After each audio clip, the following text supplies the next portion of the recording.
Salam alaikum, Yellow Team. It's time for TNT Live this week on a Thursday, 9 p.m. We should do better scheduling this, but Wyatt has a crazy work schedule.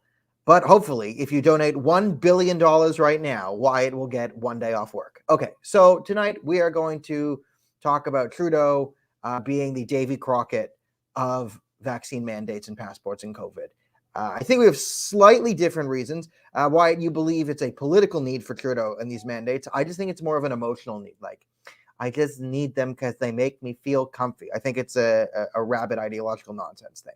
So that'll be our main story tonight, is the fact that Canada is the only country clinging to COVID and mandates like an absolute, other than Shanghai and China. But China's a crazy place anyway, and we all know that. So Wyatt, since you're a bit different and you have the sort of need set out, I'll let you lay out your political thesis for why Trudeau needs a mandate.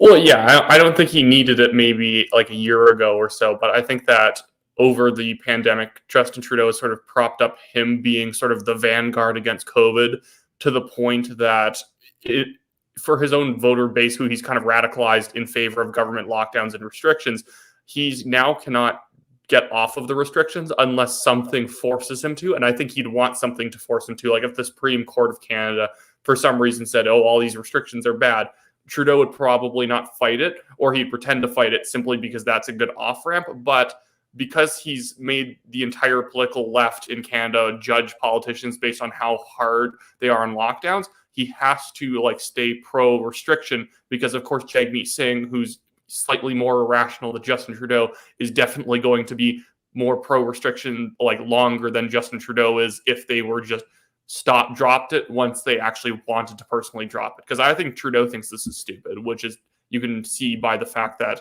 whenever he goes to an event, he doesn't put on masks because the other people don't want to either. Yeah, I mean, there is a new COVID rule that, everyone who gets back from a different country needs to be masked both indoors and outdoors for 14 days. Yeah, I didn't do that. We didn't do that coming back. Yeah, I didn't even know about it. Someone had to tell me about it. I'm like, oh, okay. And then they even told me, did you know that this is a stupid rule you technically have to follow? Yeah, I mean, it's silly. And even Trudeau has been caught not following it. So even Justin Trudeau is not following his own crazy rule on this one. So it kind of just shows how silly these rules are. But we still kind of, I mean, I'm in Toronto where people are still masked outside and a lot of people are still masked inside. It's less. I noticed less people. Now the subway is 5% unmasked. It's still mandatory in the subway. So it's me and all the cool kids. But it's still that they need it. Oh, people asking, what's the rule that Trudeau is breaking is you need to wear, when you get back from a foreign country, for 14 days, you must wear a mask everywhere, inside and outside. It's in the thing you sign on a whatever. So, we still have, federal, vaccine mandates. The unvaccinated can't get on planes and whatever, and mask mandates still apply, on public transit and in, planes and trains and automobiles and all that type of stuff. Even Australia and New Zealand have ditched their zero COVID nonsense. The only country that didn't ditch zero COVID is China, and it's because they never had it. Don't worry, guys. Yeah, I mean, I don't get why, if China wants to say oh, we got zero COVID, we fixed COVID, all they need to do is just say we have zero COVID. All those people dying, that's not COVID. Because the media doesn't check or fact check China at all. They own them. So it's not they need to actually get to zero COVID. They just have to declare it, and the media will do whatever they say. So I don't really understand why they have to lock down Shanghai like a bunch of lunatics. I wonder if it's just something within the the Chinese government, the leadership, the top leadership understands it's all stupid, and we're just not going to acknowledge COVID to pretend we have nothing. But people who are lower level bureaucrats think oh my goodness, we tested 2 people and they have COVID. We have to start trying to get people to jump off balconies. That's kind of what happens. And now it's sort of it's like the Cultural Revolution. You'll have Mao Zedong say something, and then it will lead to basically hundreds of thousands of people dying. And then they kind of have to go along with it once it's underway. Yeah, maybe it's an entropy thing, and then they just can never admit they're wrong. That's a plausible explanation. Is if your local bureaucrat saw some COVID and decided to do something about it and went crazy, and the central government can't stop them and backtrack because that's part of the ethos of the CCP is we never make mistakes, we're never inefficient. It's a perfect, seamless system from leader to ant.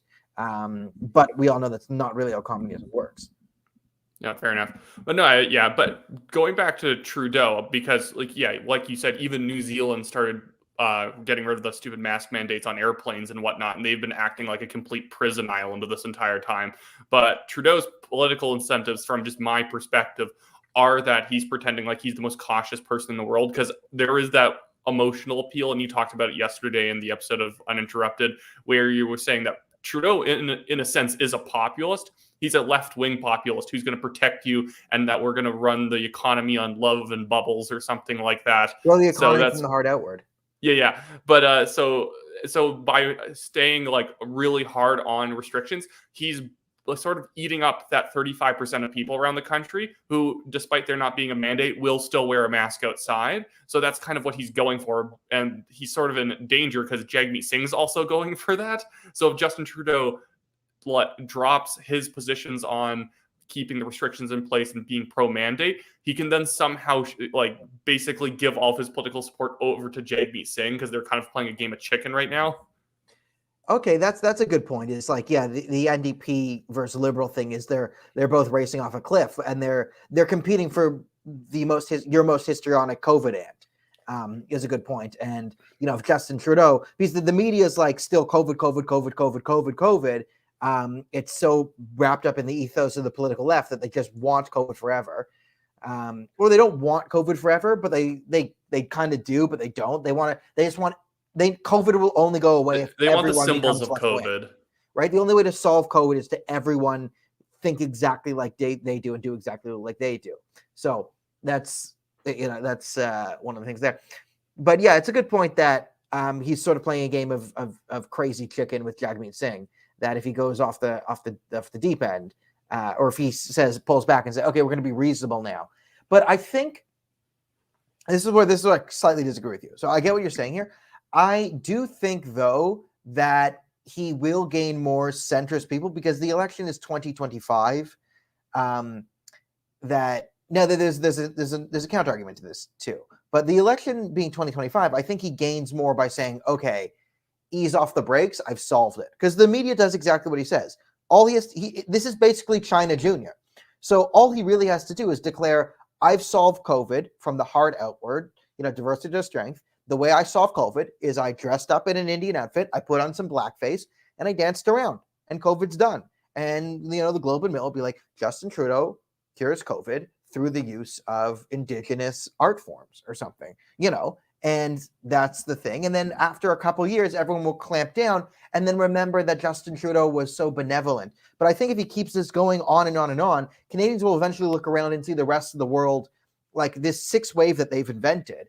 Eventually, the numbers are going to go down in the places without mandates. We know that places that have enforced mask mandates have had the exact same COVID spikes. They're nearly similar to places that have not enforced mask mandates. They don't really affect the COVID numbers that much. So you need, I think Justin Trudeau benefits more long-term in 2025 if he sort of, takes a foot off the gas and says, I solved COVID.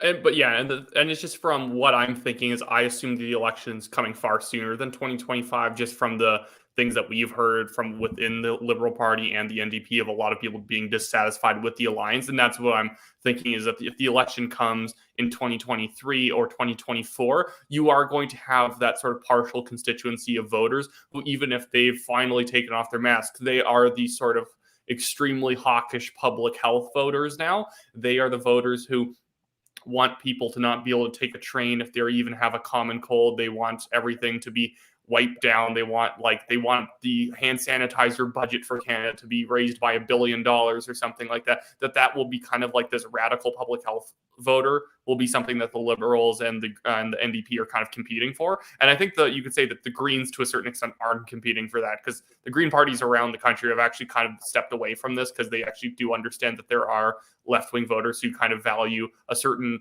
granola-ish idea of freedom. Yeah, and I think that's wise. I mean, for all the problems with the Green Party is they do kind of have all these crazy, weird hippies. And sometimes, yeah, they do get those granola, like the traditional left-wing anti-vaxxers. Now, I mean, like I wanted to use I say traditional anti-vaxxers because this is before COVID, and I get the mRNA thing is different, and there's a complete difference between the COVID vaccine and previous ones. But you kind of get these sort of like, oh, I don't need Western medicine, I'm into homeopathy and like white lady dreadlocks type thing. Yeah, You have a lot of that wipe this crystal on your heels. Yeah, like we'll heal through crystals. There's a lot of that in the Green Party core. So, they don't like Western medicine. They don't like Jews. But because a lot of the insanity is tied up in like a religious devotion to pharmaceutical companies, they do seem more reasonable sort of by default or by chance on a lot of these issues. Yeah, too bad they were so anti-Semitic and had to get rid of Annie Paul, because like had they invested in her leadership and like tried to get her a seat and actually promoted her, they probably would be doing quite well. Like they could be polling at 10%. Had they had again, like Paul. you and I would never vote for the Green Party, but Annie Paul was someone where it's like she's a reasonable opponent in politics. Like you would disagree with every single thing she says, but she's at least a classy political opponent to have. She's not like Jagmeet Singh or Justin Trudeau who will like try and cancel you for anything you say. Like she would take questions from Rebel News after the debates because, well, you should take a question from someone who is trying to ask you a reasonable question.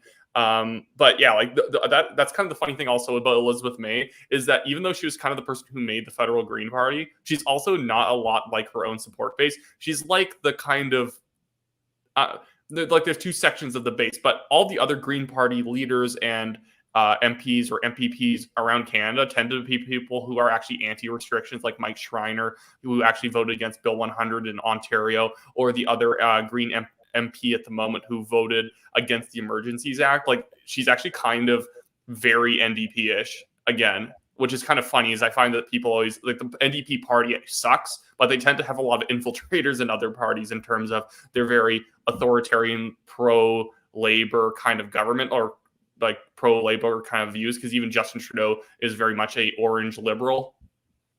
Yeah. I mean, it is a shame. We can keep going into we can lament on the fact that the Green Party is, not too crazy. I mean, and I think a strong Green Party does help the conservative movement because, right, the more you split that left-wing vote, the easier it is for a conservative movement to sort of, or a centralized conservative movement to get in and win some things. Or even like it makes it easier for the Conservatives and the PPC to survive if the Greens are right. If the left is split three strong ways, it makes it viable for the right to be split in two strong ways. And you can say, and then the PPC can drag the CPC to the right. So I have some heterodox theories of like, what do you think? Because I have some interesting things coming up that you're not going to care about. But what do you think it would take to get Justin Trudeau to end the mandates?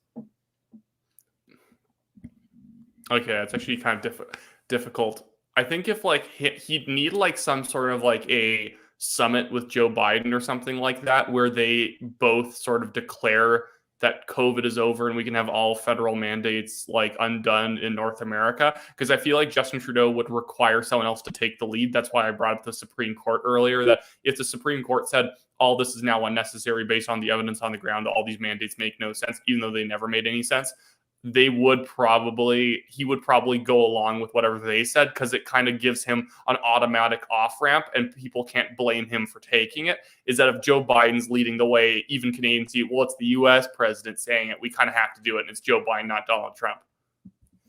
So I have an interesting scenario that you're not going to give a shit about. Does it have to do with windmills? No. So okay. One, we nuke the windmills and then we paint our faces with the blood of our enemies. That's just for fun, okay? Step 2, sports. So there are unvaccinated American players cannot come into Canada. And there are, so with the Blue Jays now starting up their season, inside our division are the Red Sox and the Yankees, two very, very popular teams. So if you start to have teams with popular players from with fan bases that are very rabid, not be able to come in and compete, you could start to see some anger at the American side and then start to put pressure on Canada to loosen some of the things. So the starting pitcher for the Boston Red Sox, Tanner Roark, today, He pitched pretty well, looks pretty good. He's unvaccinated. He won't be able to play in Toronto next week when they come to the Sky Dome. This brings up an interesting thing. Also, the Red Sox manager, Alex Cora, tested positive for COVID. So all of these Red Sox players have had a close contact with a COVID positive person within the last 14 days. That has been public, which means they're probably all going to have to get tested before they come in. And, there might be a huge mess of the Boston Red Sox players coming into Toronto next week. Massachusetts is a very liberal state. You have Massachusetts is also a crazy, rabid, fan base. So it's not just Massachusetts, by the way. It's the entire New England area. You have lots of different states. So you might have simultaneous pressure being put on by lots of different states onto the Canadian government to start to lobby to relax restrictions in some way to enable American players to come into Canada to compete in sporting events. Now, this all sounds like, I don't really care. But people care about sports. And there's a lot of people in states like New England, like the New England states, which are pretty democratic and probably more pro-mask mandate. Well, when it starts to hurt their sports teams, I think this is something that wakes a lot of people up, right? There's a lot of people who are like, I don't really care because it doesn't really affect me. I just wear my mask. But okay, all of a sudden your team, it's behind the 8 ball, and then they get swept in Toronto by a good Blue Jays team, which they might, be forced to compete with down the road, and they might miss out in the playoffs because of this. So it might draw people into action if there's a massive clusterfuck. Well, here's a little bit of a correction here, or something to think about. Who was that basketball player who was banned from playing in home games in New York? Irving. But the problem with him is that he eventually was allowed to start playing in games in New York City, even though technically the local laws didn't let him play. But they sort of made this stupid professional athlete cutout. So the mayor Eric Adams just extended what de Blasio was doing, the former mayor, but then just sort of made a small cutout for local talent.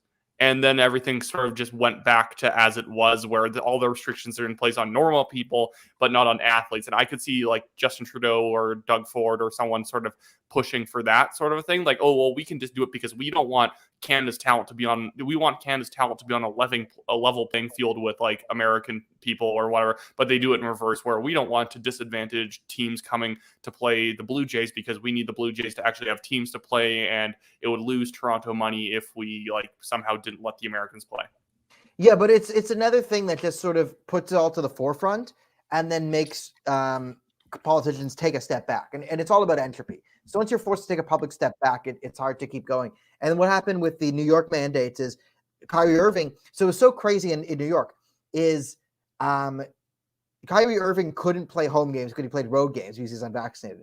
But road players from other teams could play in Madison Square Gardens. So unvaccinated players from like the Orlando Magic could play in New York, but Kyrie Irving, the home player, couldn't. And the reason it got reversed is there was a bunch of good New York Yankees that the Yankee season was about to start, and the Yankees wouldn't be able to play at home games. So that forced the mayor to take this all back, because he would have been slaughtered if he was known as the mayor that stopped the Yankees from getting Aaron. Everyone thought Aaron Judge was unvaccinated. So if he was the reason Aaron Judge couldn't get on the field, the Yankees fans would have gone ballistic. So you're saying it has nothing to do with basketball; it's everything to do with baseball, specifically. Well, in New York, yeah. So because Kyrie's on the Brooklyn team, not the Knicks. There's two teams: the Brooklyn Nets, which moved from New Jersey, which have a smaller fan base. There's not a huge rabid Brooklyn Nets fan base. Whereas if they had screwed over the Knicks' best player, people would have gone ballistic.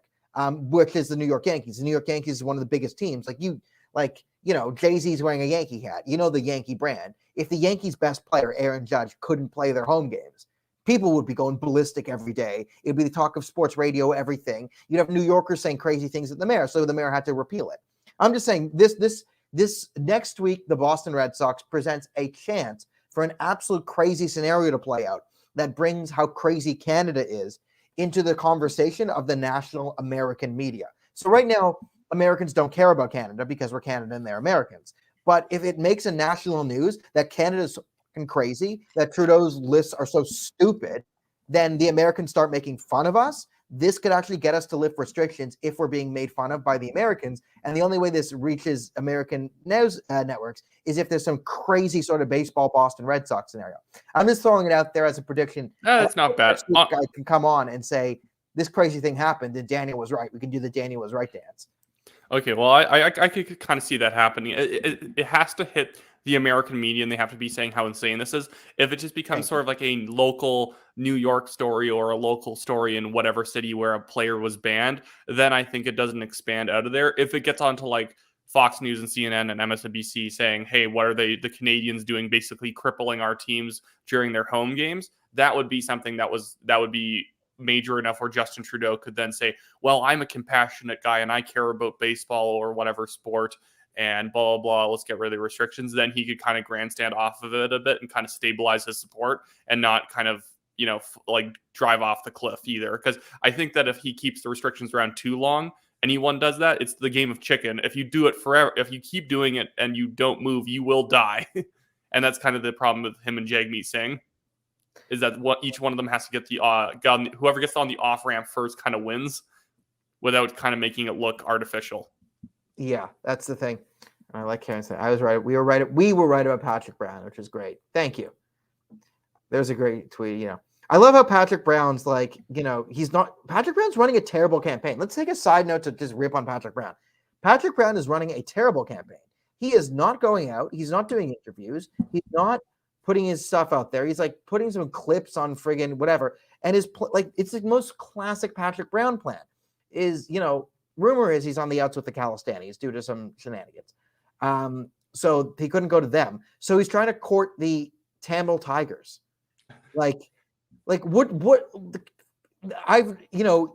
always make fun of Trudeau for loving terrorists because there isn't a terrorist organization that Justin Trudeau doesn't love, but I'm surprised that Patrick Brown managed to beat Justin Trudeau to the Tamil Tiger love fest. I'm gonna bring up the tweet. I'm gonna bring up the tweet from today. Oh, you're right. So David Aiken's complaining about how he can't get a question with Patrick Brown's campaign at all, and they've been asking for interviews. And then Brian, who's like one of the only good polling analysts in the entire country, said you'd probably have better odds if you became an imam. Yeah, he understands the Patrick Brown campaign.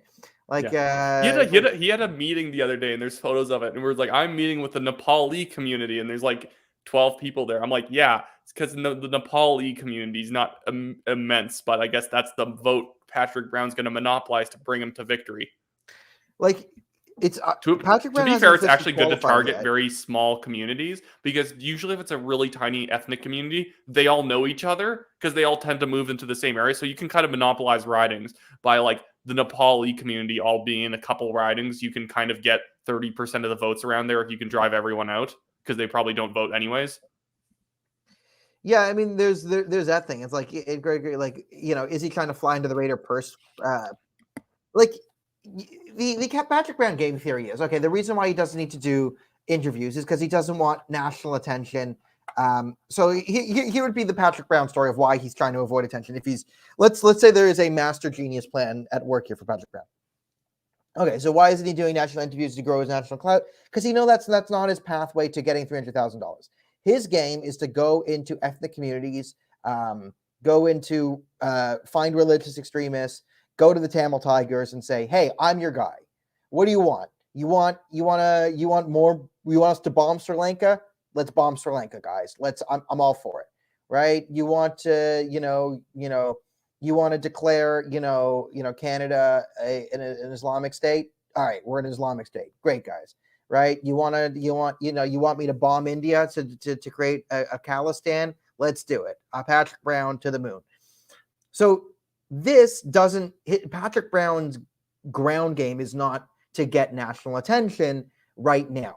Patrick Brown's path would be to, let's say, stay under the radar and just keep going, hitting up the mosques, hitting up the temples, hitting up fringe, communities, and trying to sign up an entire mosque worth of people. It's a very interesting clip in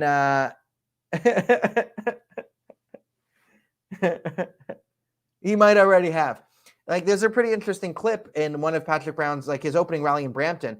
Rebel News interviews a guy And he said, "Oh, why are you here?" And he said, like, "Listen, I'm like a real conservative, so I'm not for Patrick Brown. I'm PPC. I'm voting PPC. But our imam said everyone should come to the Patrick Brown event, so we all came here." So it was like, okay, that's kind of how Patrick Brown, gets his votes, is, hit up communities and, different religious organizations and promise them the moon.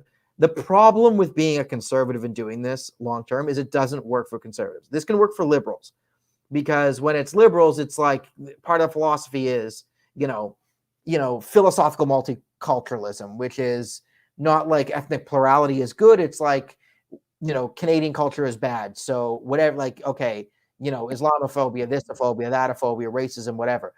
When you get into conservatives and you get into a conservative party, well, you can't go into a Hindu temple after you've gone to a Khalistani temple. You just can't do it.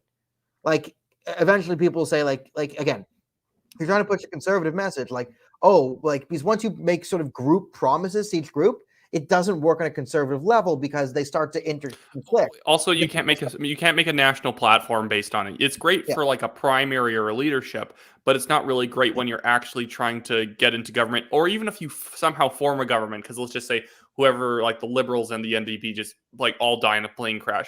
You wouldn't even be an effective governor. Like you wouldn't be an effective prime minister simply because you have promised too many things to too many people, and there's nothing that you can really focus on. So you're going to become unpopular extremely quickly. And it's kind of the reverse of being way too hardcore to your base, that once you get elected because you're like in the US or whatever, and you're like in the deepest blue district or the deepest red district, you become politically ineffective because all you're good at doing is arguing against the people of your own side. Like, this is why I kind of don't like Congress people like Margie Taylor Greene, because after she wins the Republican primary, she has nothing to say to anyone nationally, because she can only speak to she can only win 35% of the Republican vote in a primary, and then win because it's a deep red district. But then the rest of the country, she seems like really out there, because nationally she would win like 2% of the vote.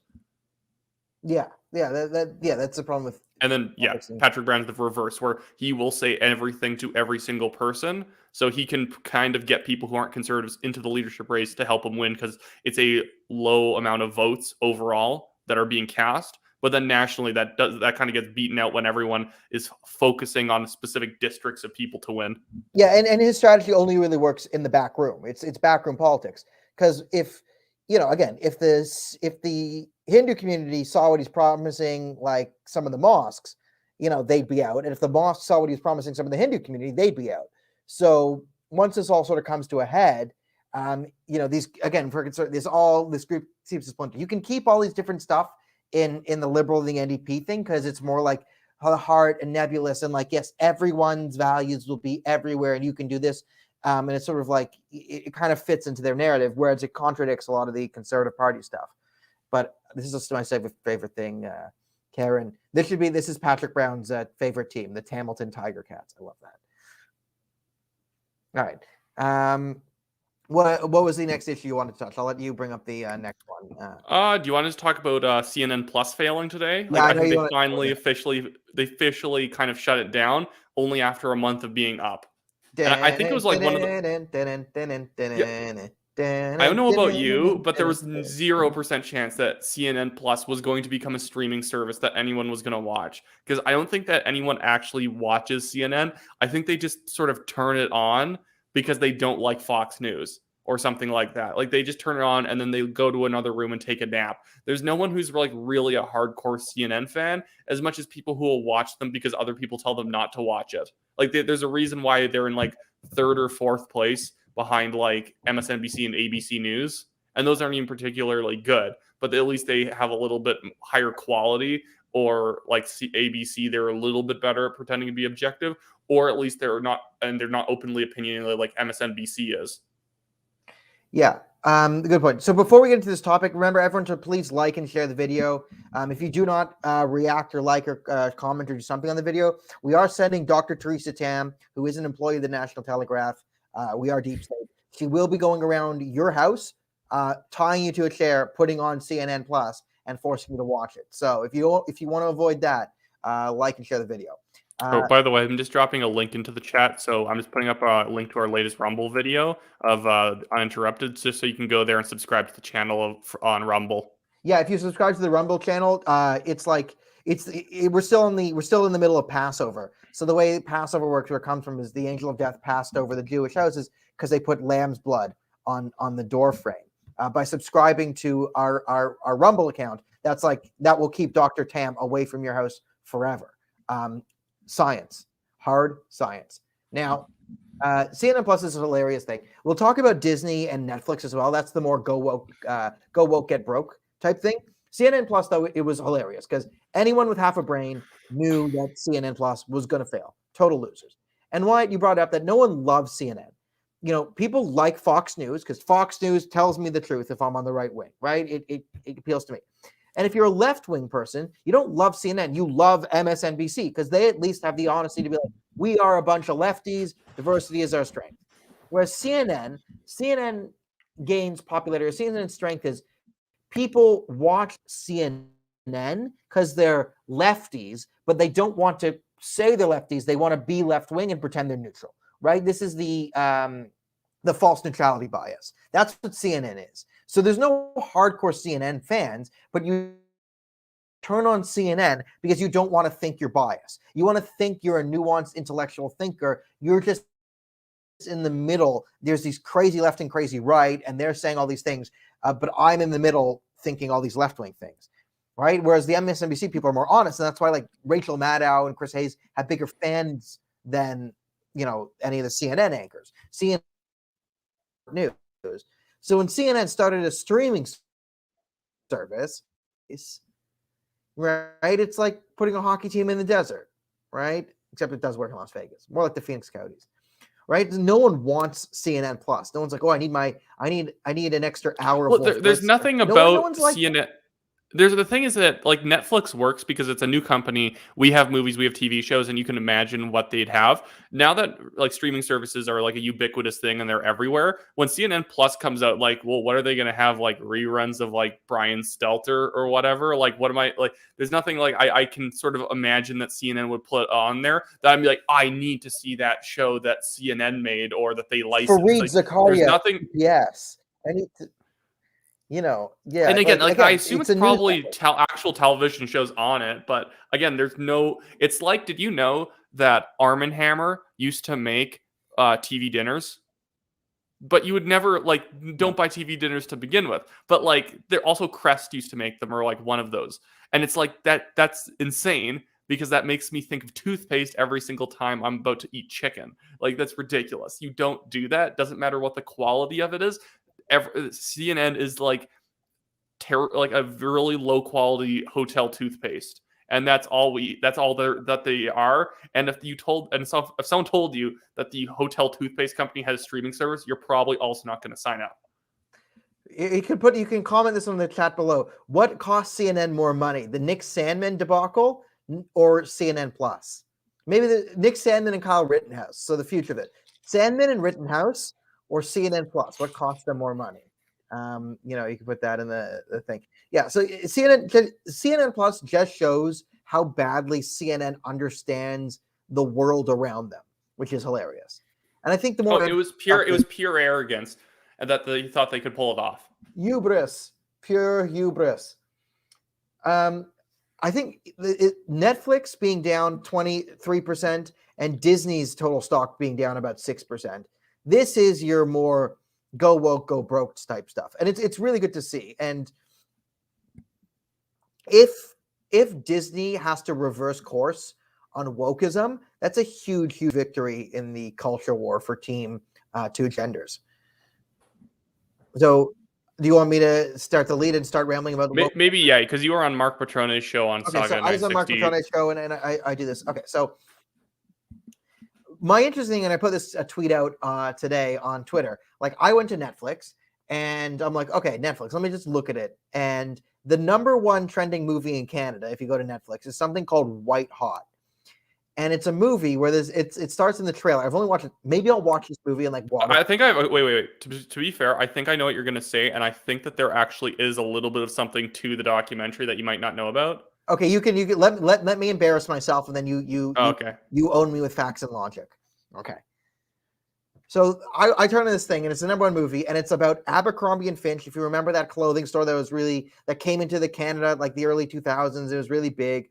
And this woman complaining about like, I noticed that like all their models are attractive, and they were hiring people based on their looks, but they were also firing people based on their looks. Is that legal? I thought that's illegal. And like technically, yeah, that's illegal to like fire someone based on their looks, but their job is to be a model. So you could argue that's like performance, but it's like, is this really where we are as a society? Like Abercrombie and Finch wanted hot people to model their clothes because that sells. Like you can't have fucking Lizzo be a like a model for Abercrombie and Finch and have people buy it. Like, Well, here's two things, and this is where I have to do a slight correction, is that the documentary, from what I've seen about the documentary, they do the whole, like, they don't have plus-size models on their, like, packaging and whatnot, and all their clothing only fits people who are in shape or, like, decently in shape and whatnot, and it's like, yeah, that's stupid, and it's, like, really not something that's worth making a documentary about. But there was like a big thing where Abercrombie and Fitch, if you were like black and you worked at the store, you literally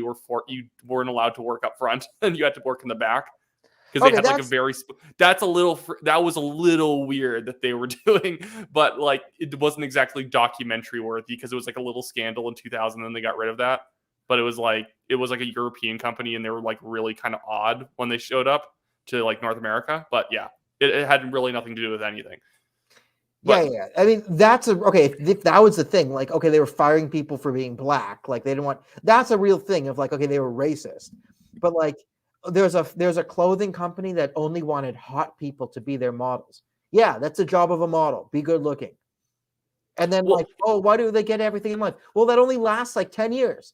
So yeah, they get a good career for like 10 years, and then they have no skills and they're screwed over later in life. So take that. Well, it's more so. I think the more indicative thing about Netflix, about the quality, is all the shows where it's like the show's name is like Ginny and Rosemary or something like that. And one of the characters is black and gay, and then the other character is a white character who only exists to cheer on the black and gay character.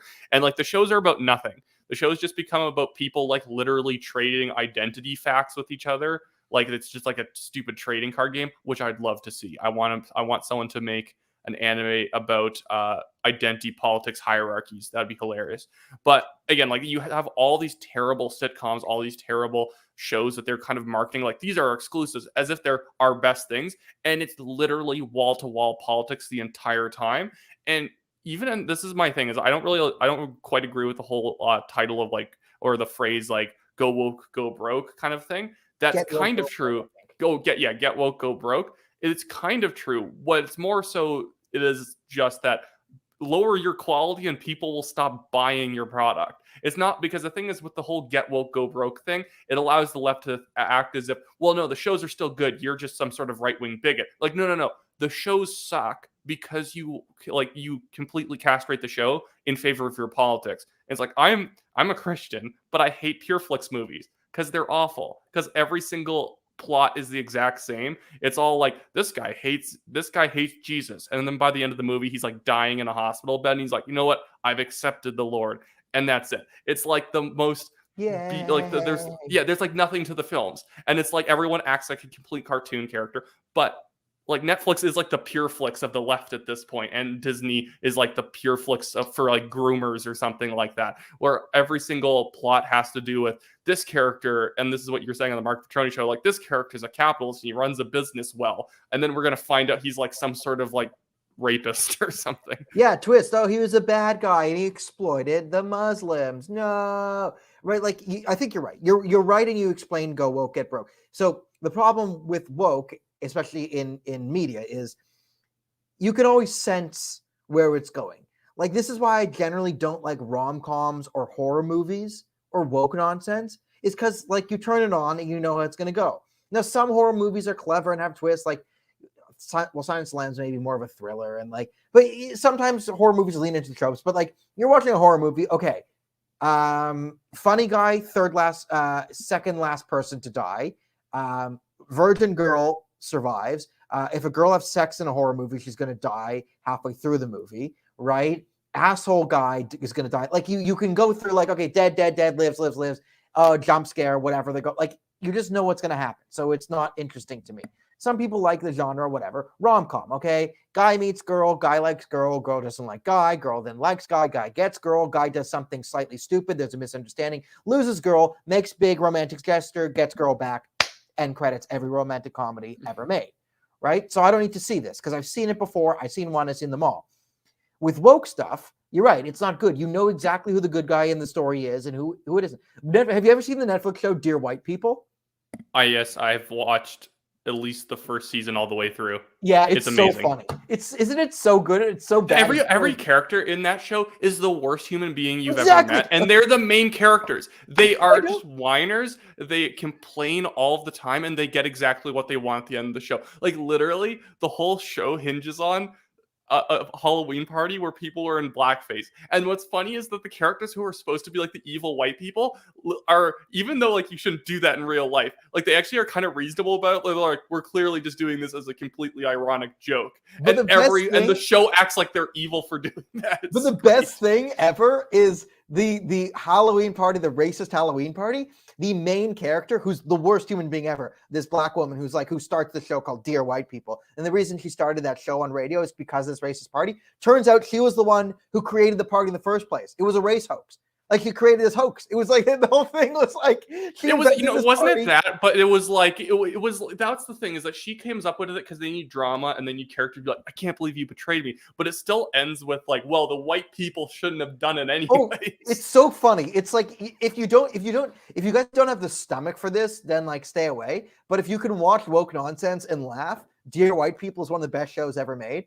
It's so, no, second best show. It's the second best show. Let me clarify. It's the second best show on Netflix. The greatest show of all time is the Colin Kaepernick show. The Colin Kaepernick show is hysterically ridiculous, right? The Dear White People thing. You're right. They're all terrible people. There's only one good. Have you ever watched the CW's Batwoman? The first, every season of it's hilarious, but the first season is so good. It's so bad it's good. But another fun thing I like to do, it's not funny, Netflix. It's actually the antithesis of funny, is what I'd like to do is sit down and watch terrible woke comedians on Netflix, and I switch to another one when they finally make me laugh, and most of the time you get to the end of the whole comedy special. Like Trevor Noah, I thought he was kind of like supposed to be funny, but then he's like all the other people who host talk shows where they became unfunny as soon as they got the talk show and they started just pushing politics. There's nothing funny about him. He's like the funny guy from your like grade 9 class, where if you like heard his jokes now, you just cringe. That's Trevor Noah. All right. No, I disagree with Doug Fulton here. Woke nonsense is revenge for geeks that got rolled for their lunch money in school. No, this is actually where the pushback to woke culture comes. Because the geeks who got pushed for the lunch money in school, they're the ones who like superheroes and they read comic books and they have their things and they're into games and they're really into the things they're into and they have their little cultures and they're really obsessed with that. That's what makes them geeks. What the woke nonsense is, it's actually the popular kids out of high school coming in, right, with no real skills and trying to tell these geeks, once they've established themselves post-university with actual lives and careers and whatever, that no, what you're doing is racist and wrong. And they don't have any, like, they're not geeks, right? Geeks can tell a good story about Batman or Superman or whatever man, because that's their religion, right? It's the woke nonsense is the popular kids who went to the good universities, but took a social science course, a social justice course, and they come in and they complain because they have no skills and they bully their way into positions of power in media, whatever, and they try and push this ideology that they learn that they barely understand onto the geeks who have their things. And this is like one of the big pushbacks to woke culture was Gamergate. Is when woke nonsense started to come for video games. It was actually the geeks who got pushed around, who said like, no, this is our space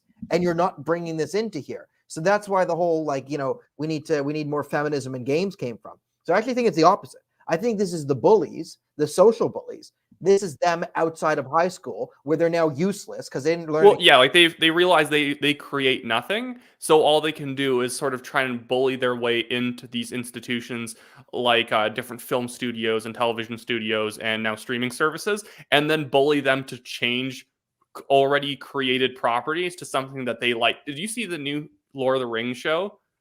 No, I've seen the commercials for it. I've seen some. It's terrible. Wait, is the new Lord of the Rings show? Did the show come out?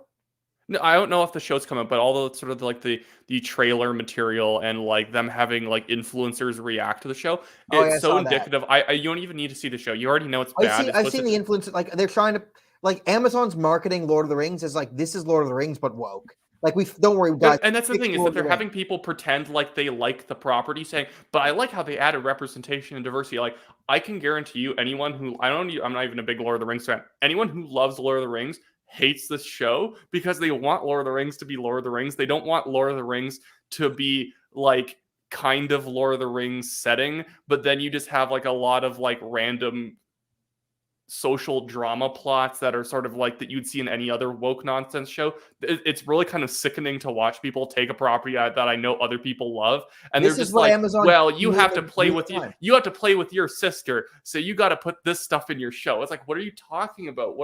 You're just making it a property that no one's going to watch in 10 years.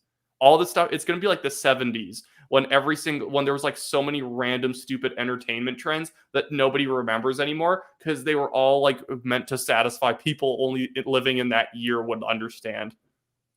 Yeah, that's stuff. And like we'll finish off on the woke streaming stuff. We'll go into Disney with more on that. Like this is exactly what happened to me. This is the new Star Trek show. Yeah, so the Star Trek show was like this. For me, it was Amazon's Wheel of Time.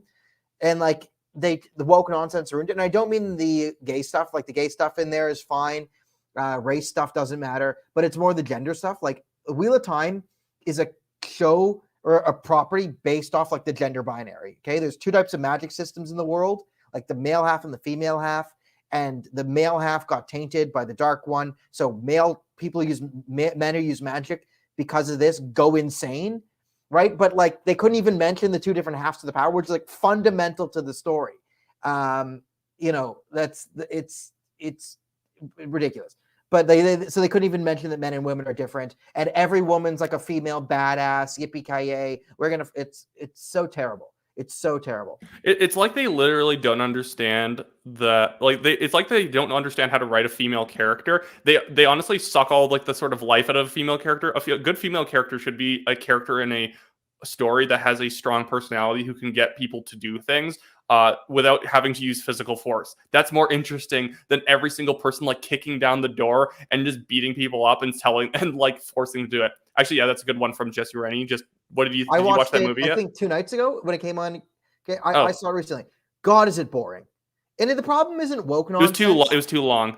That movie was not bad, but like I went to go see it, and like the person I was seeing it with, they said the whole stupid and like privileged white males line. We just both looked at each other. It's like the movie was non-political up to that point. Literally, the black woman politician is like the Rudy Giuliani of the film. Yet we're still like throwing this stuff in it. Yeah, like it was woke nonsense wasn't the problem with the Batman. There was one line where like white privileged men, you're like, okay, whatever, I roll. And like, yeah, there's a black woman there, and she's like but she's not even in it. The movie sucks. It's boring. It's a psychological. Yeah. The Riddler is the bad guy, but there's no mystery in the movie. There's no psychological thriller. It's not like after I watched it, I'm like, oh, if I rewatch it, I'd pick up on all these different clues. There was no like mystery to go along with, right? The action was boring. Batman wasn't Batman. Like Batman, just like Batman was Batman. There was no Bruce Wayne character at all in the film. Bruce Wayne wasn't a character in the movie. Batman wasn't Batman. He wouldn't like use the darkness and elements of surprise. He would just like make lots of noise. Like the first fight against the thugs, he's making lots of noise coming up the stairs, and then everyone sees, and then he just beats up 10 guys like that. But Robert Pattinson like didn't even get jacked to look like he could beat up. He looked like he looked like you and I. He's Hot Topic Batman. Hot Topic Batman. Yeah. I didn't hate Batman it. I thought there was good parts of it. The style of it was better, and I like, even though he said that he was a bad detective, and I'd agree, at least they made Batman a detective again. I just didn't like the last one, the last sort of series where everything was like so slick. It was basically a James Bond film. Yeah, I didn't like the last series because I didn't like the Nolan ones. I thought they were like way too slick. This is very much not a political podcast anymore. This is an entertainment podcast. Yeah, I mean, however, I don't care. We're allowed to do it. Thing. We got 10 minutes. We can go back to. I've always wanted them to make a Batman series where it takes place in like the 1940s when they first made the character, and he's an actual just detective, and like the villains are like from the actual mob, like they're supposed to be. Yeah, that'd be the wide show. Okay, should we get into some serious topics for the last 10 minutes? Should we Okay, sure. place like Pierre Polyev, or just like keep talking about the type of woke nonsense we hate? Oh, we have to get on Disney. All right, Disney losing 5%. This could actually be very important because if Disney is first to reverse course because they lost special status in Florida, there's a bunch of Democratic governors saying, oh yeah, bring Disneyland to our state. Like, it's going to cost millions of dollars to just you're going to uproot Disneyland and all the rides and just start again somewhere else and take years to build a new Disneyland. Like, no. And also the reason why it's in Florida is because it can be all year round. You can't move it to Colorado because people aren't going to want to go on roller coasters in the winter. Like, Canada's Wonderland is great. Canada's Wonderland is dope. It's here in Toronto.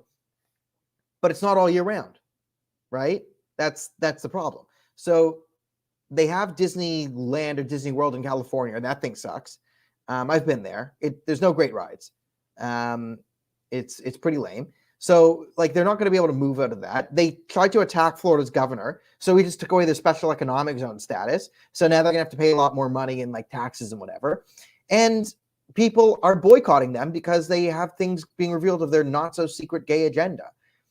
And, like, I feel bad for gays and lesbians and the bis, too. I do feel bad for the LGB because I think most LGB people, they're like, we want to be able to marry the people we love. And, cool, I'm down with it, down with the cause. And they were saying things like, oh, what? Gay marriage is going to happen, then what? We're going to try and turn your kids gay? And everyone's like, that's ridiculous. But, like, now gay marriage happened, and, like, some activists are trying to turn the kids gay and trans. And the sad thing about trans is it's a sterilization, and I don't want to say eugenics program, but sterilization and abuse program towards mostly gays and lesbians, right? Like I'd say probably gays and lesbians, and also really, really susceptible teenage girls, like teenage daughters. Your teenage daughter that in 1995 would have been anorexic, now she's transgender. Like that's kind of what's happening.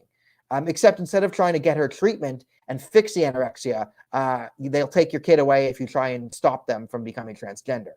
And so all of this is kind of going on. If Disney and a major corporation is actually shown to sort of give in and has to reverse course on this to be financially viable, I think you'll see ripple effects where other companies will finally take note. And I think the corporate push behind a lot of these things might be stymied significantly if Disney goes like that. Well, Gregory's going trans. Enjoy your new vagina. It's such a weird episode.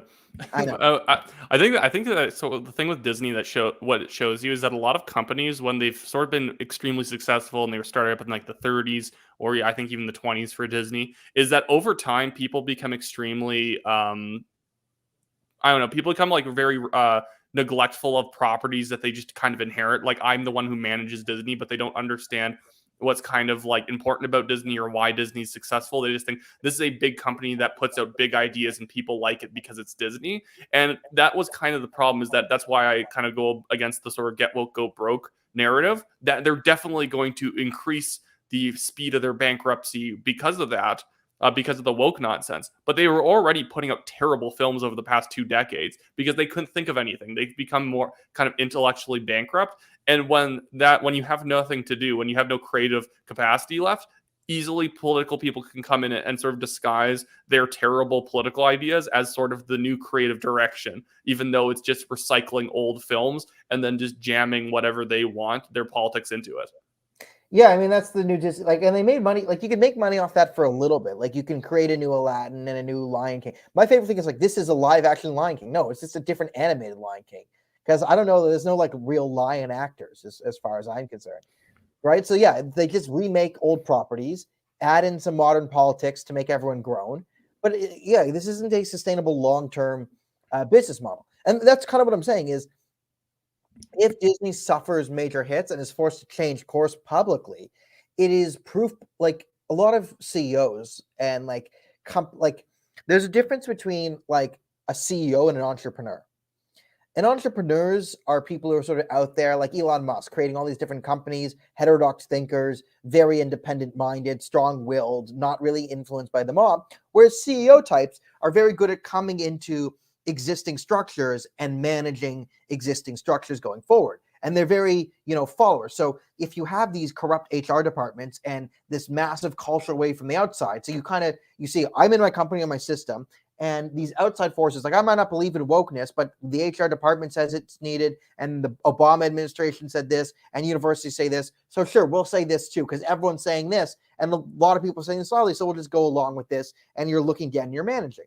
Like that's how a lot of CEOs function, right? You then change the calculus by having Disney, one of the world's most public and recognizable brands, going and doing this, but then being forced to shift course on this to avoid financial destruction. Well, then all the CEOs go, okay, you know what?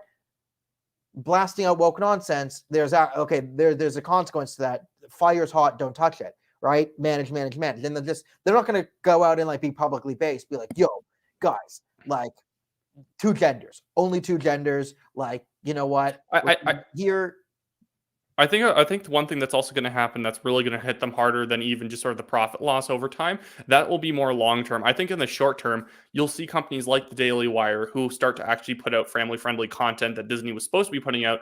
They're probably going to be sucking up a lot of creative talent that Disney would have used. And even though these people are probably not getting paid nearly as much as they would have at Disney, they like the fact that they can actually create over at the Daily Wire without having a very rigid political agenda placed on them. And the funny thing is the Daily Wire is definitely conservative, but they'll probably put fewer restrictions on their staff who are making these new shows for their sort of family, the family entertainment side of them.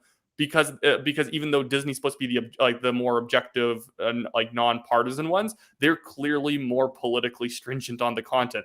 The Daily Wire just wants content that not anti-America. That's pretty much it. That's not anti-America and anti-family, which is like every single film made before 2010. Yeah, and the reason why Disney grew so well is Disney might have been annoying, but they made G-rated movies, movies that the entire family can go on. And they used to be no one can work for our company and swear. You can't wear a low-cut dress. It's not because they were conservative, but they knew and they didn't want to alienate anyone. So they made very, when Disney and Pixar made things like Pixar movies, sometimes it's they're cute movies, but they're smart and they're, good and they're entertaining to the kids like cartoons. And there's a few jokes in there for the adults as well. Right. That's the brand of a good animated movie, is a movie that your kids will drag you to, that you get something. It was also the quality too was extremely high with Disney movies, is that if they wrote a song for a film, it was going to be one that was actually good. It wasn't just sort of filler space. They actually had real composers and stuff making soundtracks for them. They had the best animators ever. So it was something that was visually spectacular and everything. And now they've have you ever seen woke kind of animation and art? It's always really gross, dumpy. They like to depict people as kind of as not just they want to show people with imperfections. They want to show people at their worst because they think that somehow it's being grungy and gross is beautiful. And that's what I was saying. It's kind of like the 70s again, where the 70s thought that kind of being purposely gritty what made you sort of better. In the sense, if you've ever seen a lot of really bad 70s Big films. Mouth, that type of animation you're talking about? Sort of that, but then you get the sort of street art you see in sort of woke parts of cities you go to, and they depict people without faces always, and they always draw real everyone is fat and grotesque and abstract or whatever. They really Dada type art. Well, it's an interesting place we went to today. We started with the Trudeau and the mayonnaise, and then we just started talking about sports and culture. But hey, it's going to happen here because, I wish we could do a sports show on TNT on once a weekend. Me and not Wyatt would do the sports. Matthew wants to know something important. Would you ever do a live reaction to the National Daniel? Oh yeah. I think we could. If we could figure out how to do that and not get hit by copyright. Yeah, well, if it's sitting off in the background and people can kind of see it playing, and then you're just sitting in front of it watching it, that could kind of work. Yeah, I mean that. Yeah, and then I have the headphones in. Yeah, we could do a live reaction to CBC's The National. Yeah, I think that might make producing this a lot worse. The CBC much easier. Yeah. Okay. That's worse. Yeah, I think that's a good idea. At some point, once we figure update cameras and everything. because we need to, upgrade some stuff. And yeah, so we're starting in, and every weeknight we're going to start to do uninterrupted for about half an hour around 8 o'clock. We might have to move it to 9 o'clock just because there's not it's taking long times to edit these things and upload. So we might move the uninterrupted to every night at 9 p.m. It'll be one of those things. It's like every weeknight, or maybe it'll be basically 5 times a week. Doesn't matter which day, but generally you'll be able to show up and see an episode every once in a while on Facebook, also, on Rumble. You don't need to be there live. We'll put it out, right? For the most part, you could just watch half an hour of the news the next day or something. So would be. So it'll just be out there. So it's like any YouTube channels that you subscribe to. Some of them have schedules, some of them don't. We're one of the ones that doesn't, but you can kind of rely on us having 5 episodes a week. Yeah, I think, but I want to schedule. I think we might, Michelle's Mrs. Uninterrupted live. That's why we want to do TNT live. We're gonna we'll have Uninterrupted sort of be just sort of put out. Although it is so much easier to do them live. I'm learning.